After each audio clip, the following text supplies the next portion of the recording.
Hey, record loving friends, this is Brian from Tokyo Record Style coming to you from midnight. It's been a long day, it's been a long week, it's been a long month already.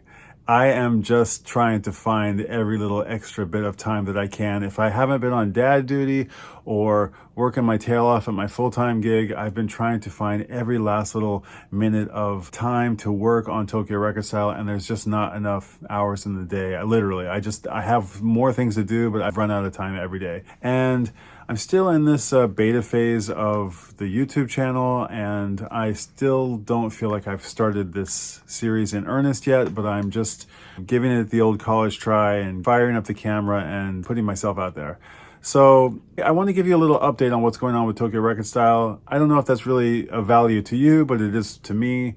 I want to take a quick moment to say I've had like a bad couple of days, really bad days. I've got all kinds of tornadoes going on all around me. I've had a couple moments where I've been hearing this negative voice in my head. I just need to tune him out, but it's saying things like I can't do it or I'm not happy with myself. And you know, if you let the world have its way with you, it's the fastest way to be surrounded by negativity.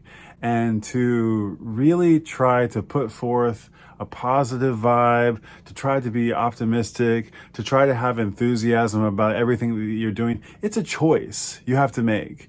And it's an exhausting one.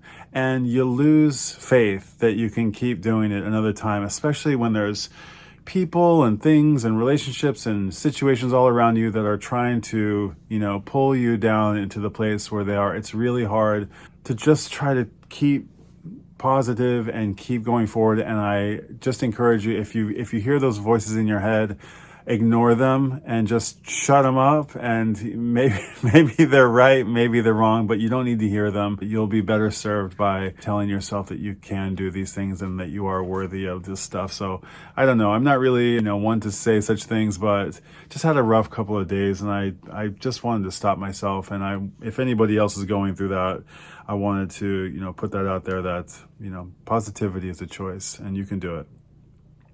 I've been watching so many YouTube videos and so much YouTube creator content about how to create channels, how to create engagement, how to gain followers, how to go viral. And all these, YouTube content creator pros basically all say relatively the same thing, which is make great content and be consistent and get yourself out there. And they all have different hacks, but it always comes back to this notion of providing some value proposition to you and to, help you, serve you, give you some benefit to you because, your time and your attention is valuable. And what's the point in wasting it on somebody who's not getting to the point and not serving you? There's a million other things that you could give your attention to. So I know that's paramount to the content that I need to create on YouTube, but at the same time, I also have this idea that I'm not really doing this for you. I'm doing this for me. And I'm hoping that if I do what I want to do and the thing that I love to do and bring you along for the ride, that you might connect with that and that level of authenticity and that level of fun, and you can relate to the kinds of experiences that I have. So I got into blogging forever ago, before social media, when I was being followed by 2 people, and that went on for a lot of years. And so I think I got lucky and I came to the crossroads of social media and blogging. I've used it as a blogging tool. I've used social media as a blogging tool, but I'm always sort of blogging for myself. Now, getting back to this idea, though, of serving you and providing you value for coming and giving me your attention, I do want to take that into consideration. And I've been thinking deeply about what are the kinds of things that you might find value in. I mean, obviously, music and records. If you're here for Tokyo Record Style, hopefully you know that it's a photography project. Hopefully you know that it's about record collectors and music lovers in Tokyo. Maybe you love records. Maybe you're a music head. Maybe you're a Tokyo or a Japanophile. So there's a couple of interesting little niches that we have already off the bat, that we might have in common. Maybe you've been to Japan a few times. Maybe you live here, and maybe I've met you at the record store before. But one thing I've been hearing is, wow, I could never do that. I could never just like stop somebody on the street and talk to them and start taking their picture, which is what I'm doing. Or, you're brave. I would never have the courage to do that. And while that's really flattering, I don't really consider myself brave to approach people on the streets. Maybe because I'm 47 and I've been rejected enough times in life to be okay with that. But yeah, maybe it does take a little bit of effort to put yourself out there. But if you're an outgoing person like I am, it's not really that hard. I mean, you do have to kind of navigate this sometimes awkward, negotiation with people. And I was thinking maybe that might be interesting to you. It might be interesting to you if you're a photographer or you're, somebody who's, I don't know, maybe these like personal skills that I use, that I've heard I've got a knack for it. Maybe you can see my technique of how I approach these people, and maybe it could provide you some context about how you could approach people on the street, or how you could, I don't know, use these interpersonal skills in other contexts. So that got me thinking, well, how could I show you how I approach people on the streets? Quickly, the thought that came to mind would be like to bring around a trusty sidekick to videotape me every time I'm doing this. But that's quite unrealistic, because actually I'm doing this in between things. On my way to pick up the kids from soccer practice, or to take the other one to piano or whatever, I'm doing them in between my life. So it doesn't make sense for me to call my friend and say, hey, can you come shoot me for 30 minutes in the middle of town? And I think we're to have a selfie stick and a camera at the same time, like that's not going to work. So I've been brainstorming about like the cop chest cam, or the hat cam, or the transformer shoulder cam. I think what I'm going to start doing is I'm going to get a little GoPro camera, and I'm going to stick it on my motorcycle, maybe on the handlebars, on a little swivel monopod kind of thing. And I'm going to get it pointed in the direction of somewhere I'm going, and I'm going to wear a lapel mic, and maybe I'm going to mic them up if I can think quickly enough. And you'll be able to see exactly how these conversations go. Now, I'm not, a master conversationalist, and nor am I very good at Japanese, to be honest, despite being here for 20 years. But I can hang on the streets, and I also don't even know that much about music. I often have to pull things out of thin air, but that's half the fun.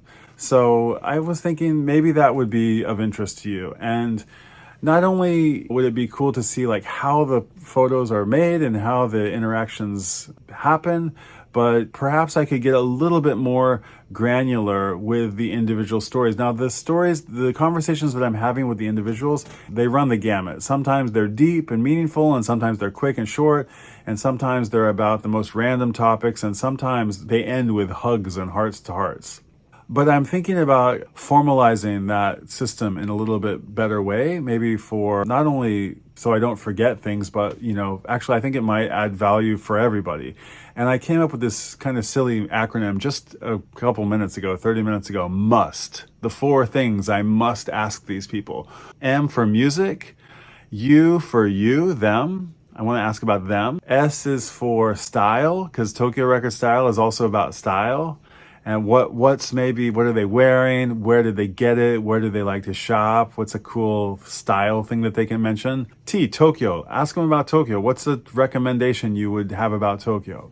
And another thing that I was thinking that might be fun is that, the record stores are somewhat finite, but the neighborhoods that they're in are not finite at all. I mean, the record stores are infinite in a way. I mean, there are so many of them, but like, I tend to go to the same ones over and over, but like across the street from Ella Records is a crazy cool barbecue place and a really nice wine bar, and downstairs there's a cool underground punk place, live house, and over in Ochanomizu we always go get burgers at somewhere. And all of these little record shops have little cafes and little libraries and galleries that I like to go to when I'm in those neighborhoods.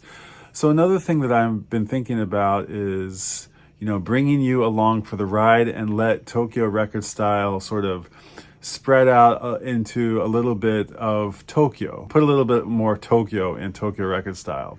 So that's really exciting, and maybe you'll see that on an upcoming video in the not so distant future. A couple of good little news flashes that happened for me. I've been chasing this font. I've been using this typeface for Tokyo Record Style Day promo stuff and for Top 5 Records. It was just a cool font that I found online. And of course, you know, like when this happens, when you find something that you really like, you can't get it, and you try to go find something similar and just as good and probably cheaper, and yet you just cannot get your mind off of the first thing that you saw.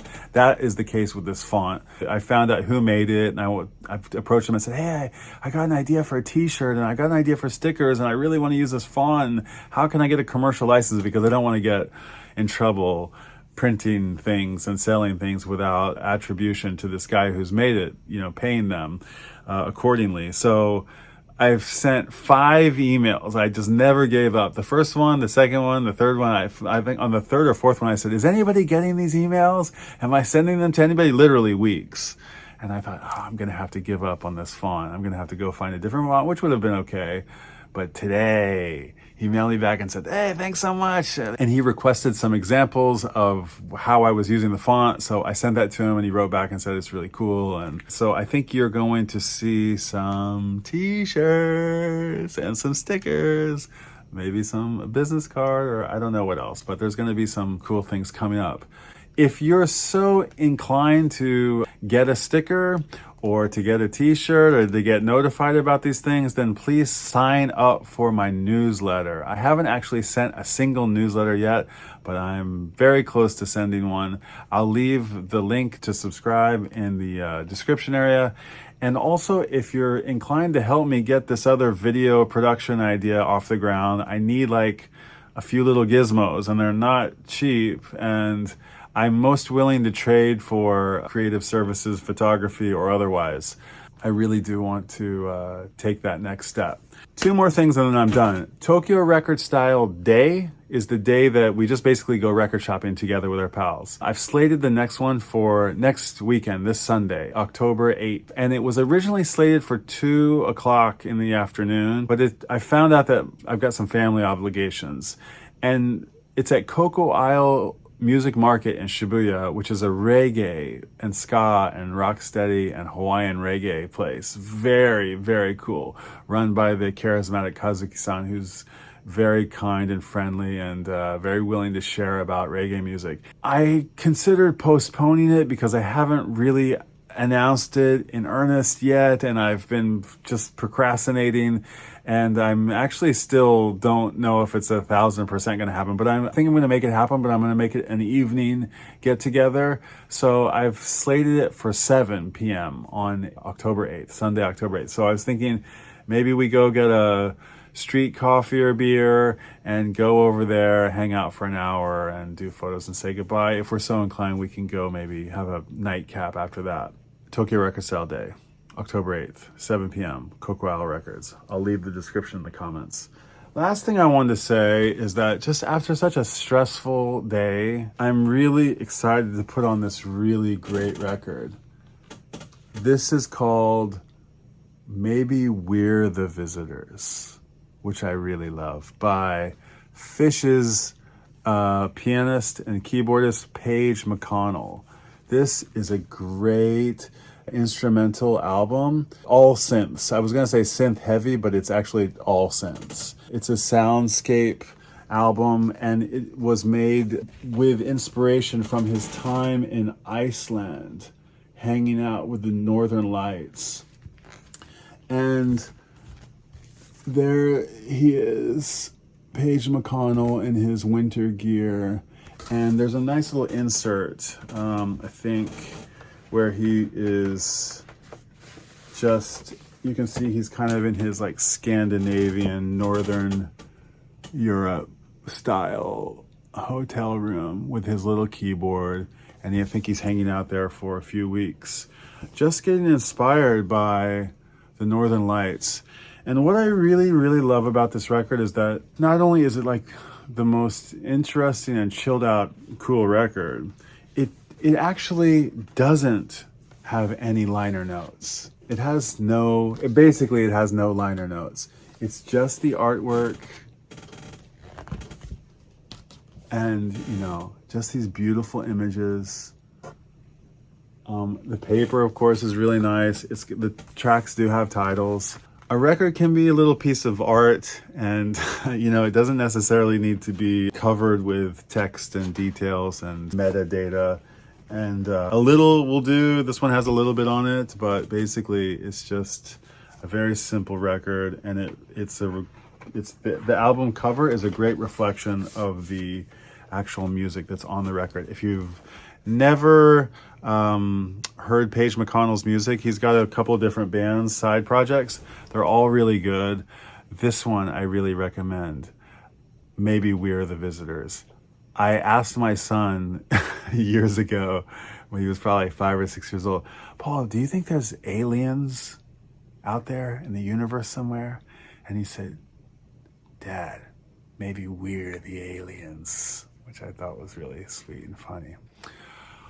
Okay, thank you again for hanging out with me, and this has been really fun. Please like and subscribe.